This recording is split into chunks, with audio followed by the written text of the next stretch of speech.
Hello friends, welcome to my channel Architect na adum taran okcharing asigi video sidi yam kanaba browser haitare adugi matang dane ikhogi Chrome gumba Google gumba adigi AMSN UC gumba ikhoi browser mayam sizinari sidagi tongan topa browser amakhaktang ni aina ngasi mayamgi damakta puduna laksaribase adu karamba browser no haibdu yingminasi sigi kana bisi kaino ai kitang haijage sida ikuna website lama ekta hojiki browser sidagi changba matamda khoigi atop da browser singda changba kanari ad map am lae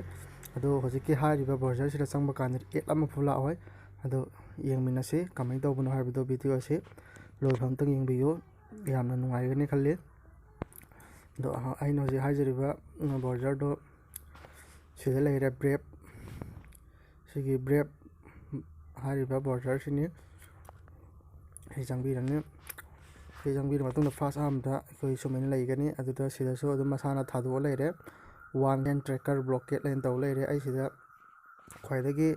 ad lakpa website lama ai search tawke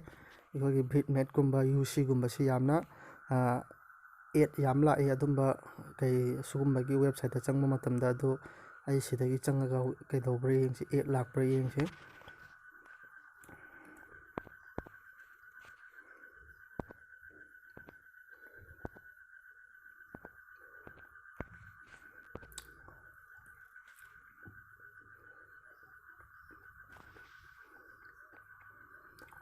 ai changjare aduga mathaktasu adum hanbagi page tasu thadore browser download web browser with ad blocker rank thadore adu ai sida oina changjarani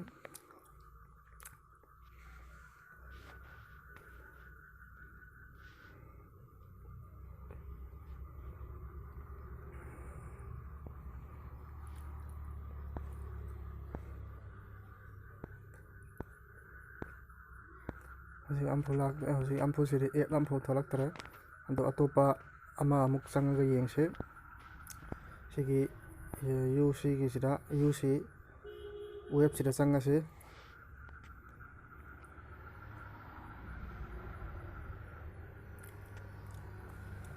sida so ad ama phu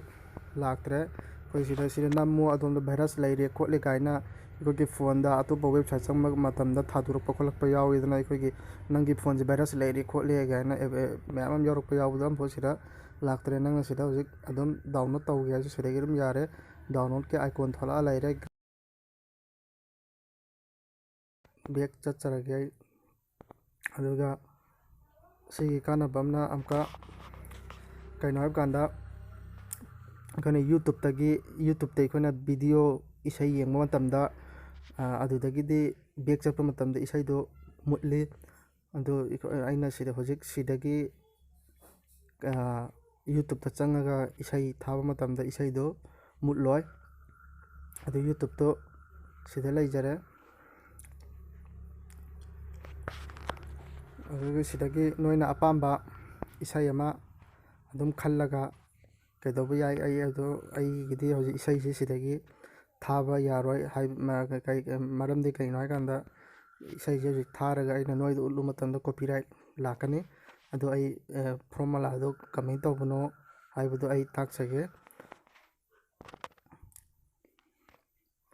back hanbirani back hanbir matungda ikhoigi sigi makhara 3 line do lairisida nambiro si nambira matungda ikhoigi sigi setting sida changbirani setting sida changbira matungda sigi control aina thari sida background video playback se sigi pochi off lairamgani off lairambado sumina on tawraga thambiyo adu thambira matungda ikhoigi hojik youtube tagi sigi website sidagi changaga youtube to thaba matamda back hallaga so isai do mutloi adagi amana muka ikhoigi sigi white theme se onthoke hai taraga so sigi dum sigi mafam sida sigi 3 line changbiro si changbira matungda dum setting si changbirani setting changbira matungda idang ching hapira ani